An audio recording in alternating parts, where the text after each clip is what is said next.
I thought that this is a good opportunity to really connect our own channel. What does that mean to each of us?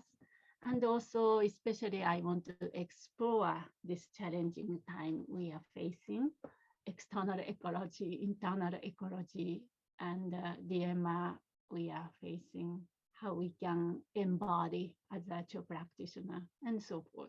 This is just really an opportunity for us to share with each other, not so much necessarily intimate personal information. It's certainly not a therapy session, but at the same time, it's our life.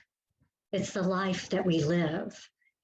And the Cho practice, Khandrel always said, it's not for sissies, whatever you want to call that word. It's hard. And so this is a time for us to really talk about, for instance, what does the charnel ground mean to you? How do you walk through it? How do you move through it? How does it dissolve into you or you into it? So I'm just going to open the discussion at this point and invite you just share a little bit about what the charnel ground means to you and how you move in it. For me, my charnel ground is I'm looking at it a lot. I had some surgery, so I've been down a lot, and I've had a lot of time to look at what moves me. And it's my shoulds, my musts, and my have tos, regardless of my health. And so I've been doing this all my life. And at my age, it's really starting to show up as a detriment. I can't be successful like I used to be, because, that's how you succeed in this society. You do everything you can do, blah, blah. But that's not what we do in spiritual life. I'm realizing the deeper part of me, the biggest thing I've received from the show and from Khandrel is it's not about conception. It's not about doing. It's about relaxing into the natural essence of who we already are. And that's been a big turnaround for me. And I'm still trying to get to that. And anything that is, if I don't want to do these things, but I think I have to, I must, or I should, they're not my truth. And that's really what is my truth then? And that's really focusing back on Dharma and my love of the truth that Buddha taught and my love of trying to help others. So I'm really switching my orientation, hopefully, so that I'll relax a little more in my personal life too. Anyway, that's what I've been learning from Sho. We are going on a pilgrimage, a place where we never left actually. We are meeting the mother who never left us, but we thought that she left. So we are coming back home. This journey is about returning home. But I thought I could come home and still, not have to deal with some of the shadows. I think that's the profoundness of Cho. You just can't keep everything nice and neat and orderly and positive or whatever it is. You gotta meet them face to face. That's the hard part. Life has this real juicy crunchiness to it. You can't plan it. You can't make it what you want it. It has this habit of just showing up, and experiences just showing up. And I really appreciate diving into the crap. Sometimes it's this absolute crap. And that's where it seems to be those deepest places is the most profound learnings or the profound experiences and teachings. It's like you feel really present to it. It's just right there and you can't ignore it. Hang on, no, stop, come back later. I'm too busy looking at this amazing picture or life here, and it just gives you a side swipe, And the more I go through life, the more I appreciate that, the more things that show up that really challenge this frame or this journey brings me more and more present. And that's what I have really appreciated about coming through life and just really challenging that paradigm of and in a way that is really useful.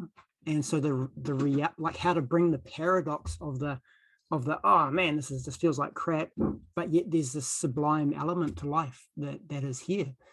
and to actually be comfortable and happy just to accept both of them as a real, the both of them as valid, and not try and push either one away or aspire towards one more than the other. What I'm coming upon for my charnel ground, you know, for years you're looking at the positive, thinking positive, seeing the sweetness and light. And then this, since the last couple of years, you know, with my, I've been facing more of the shadow aspects of life. And that's helping me to accept the darkness within me, you know, and to explore it more. When I see more the grungy charnel ground of death and impolite aging, you know, and I'm seeing that, I'm coming to accept that, and I'm coming to explore the shadow aspects. And as far, you know, and the darkness, and it's becoming easier and more productive to look at the shadow and at the charnel ground. And I'm starting to understand about impermanence, it's a karma, things like that. So that's where I'm at right now. I really enjoy the rawness actually of this whole circle, and even you know, the little funny bits in the course of just the sweetness of Kundra and the down-to-earthness actually of all of this practice. And I think one of the big things for me is I've been working with surrender and trust and remembering and remembering for some time, and this has really sort of amplified that, and just actually reminding myself that when I'm working through a process is actually no, it's done, and just walk away and trust that spirit has dealt with it now, is dealing with it. And I've also really enjoying the intending lineage ancestors for some time in a particular way, but it's been really, you know, whether it be enjoyable. Actually, I quite enjoy now tending the darkness, or what we call the darkness now as well, and holding that compassion that they're actually just needing some guidance and some tending and some love and compassion, because that they're just an aspect of themselves that still needs healing. And so yeah, really enjoying that as well. So I'm really grateful for these teachings, and that they showed up in our life, because we had been calling them in for some time. So thank you very much. I like Kundra metaphor of how I keep rearranging the chairs on the deck of the Titanic. And I think Cho practice kind of helps me to realize that I just, you know, no amount of rearranging the chairs on the Titanic is going to change the outcome. One of the things about Cho that I'm in the charnel ground, in fact, that I'll just throw out and see what kind of a trigger that might be for anyone else, but is the lineage. This for me, yeah, I mean, was interested in Cho, but being part of this lineage and reading the life stories of some of these people, and or hearing about them and their experiences. And I kind of feel like definitely I'm not alone, and not just with you all, but I mean, in a larger sense of the word. And that's been very meaningful to me. And also to realize that each of these yogis and yoginis wandering around in the charnel grounds, they were scared too. They had uncomfortable situations and fearful situations and hardships, and yet they were on this path. So that I find that very inspiring myself. I want to talk about the lineage. One of the things that goes through my mind, I understand we're not alone. They did this, they did this, they just, what comes up for me a lot of times is I'd like to go with them. So I want to see what they experience, you know, this fantasy of going through, just being a wandering yogi, just parking someplace, you're sit someplace in the charnel ground in a cemetery, or maybe someplace that's very dark and scary, you know, like the desert, and just practice it. It's just something that I find myself attracted to. You know, I think about with Machik, she just went everywhere and just wandered. And I just like that concept of not having any roots, of having to face your shadow every day, whether, you know, and you think about it, There's no control to that. The shadow can emerge at any time. Time will come. So start with the channel ground right here, right now. One of the Mahamudra yogi said, I've been to channel ground, but I never been the channel ground as scary as the channel ground of my own mind. So start from here. Then time will come. When we are ready, time will come, really test ourselves. But I just want to conclude with the one Rumi's poem, again, Rumi's poem, and then I will raise a few inquiries. Maybe you can take home or that you can do at your own leisure. Just again set at the end of this short session. I said, what about my eyes? He said, keep them on the road. I said, what about my passion? He said, keep burning. I said, what about my heart? He said, tell me what you hold inside it. I said, pain and sorrow. He said, stay with it. The wounds is the place where the light enters you. So Rumi was expansive.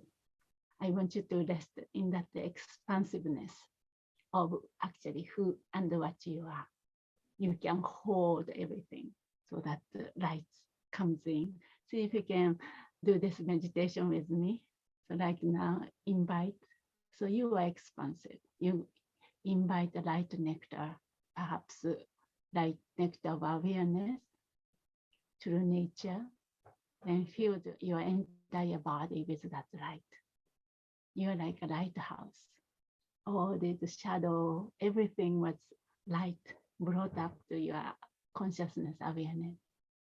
So your entire body is lit up like a lighthouse. Then that is the nature of great bliss and emptiness. Then steered by your bodhicitta, compassion, that light nectar flow out through the every pore of your skin, just like a ripples of the lake going out.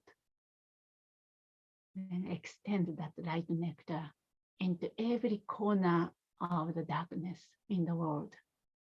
Your neighbors, your village, city, countries, the planet, galaxy. Extend your love all the way as far as it reaches. And you brought everything under the light of your love, compassion. Be happy about it. Rejoice.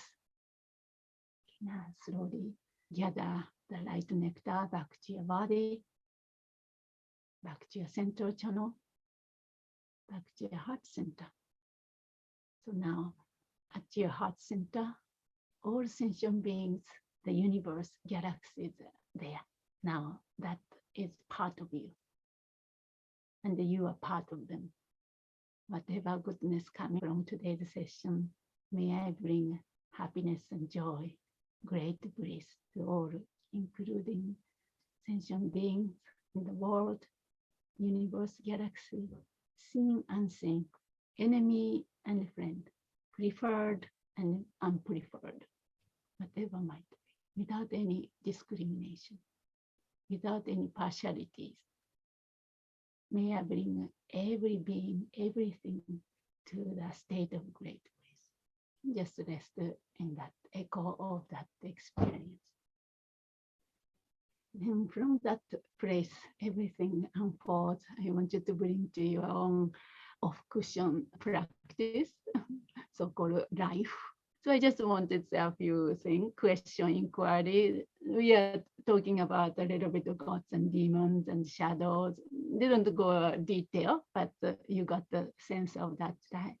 Then see if we can inquire what lies in our shadow and what is our duty. I purposely use this term, duty or responsibility, to our own shadow. and the cultural shadow, something like that.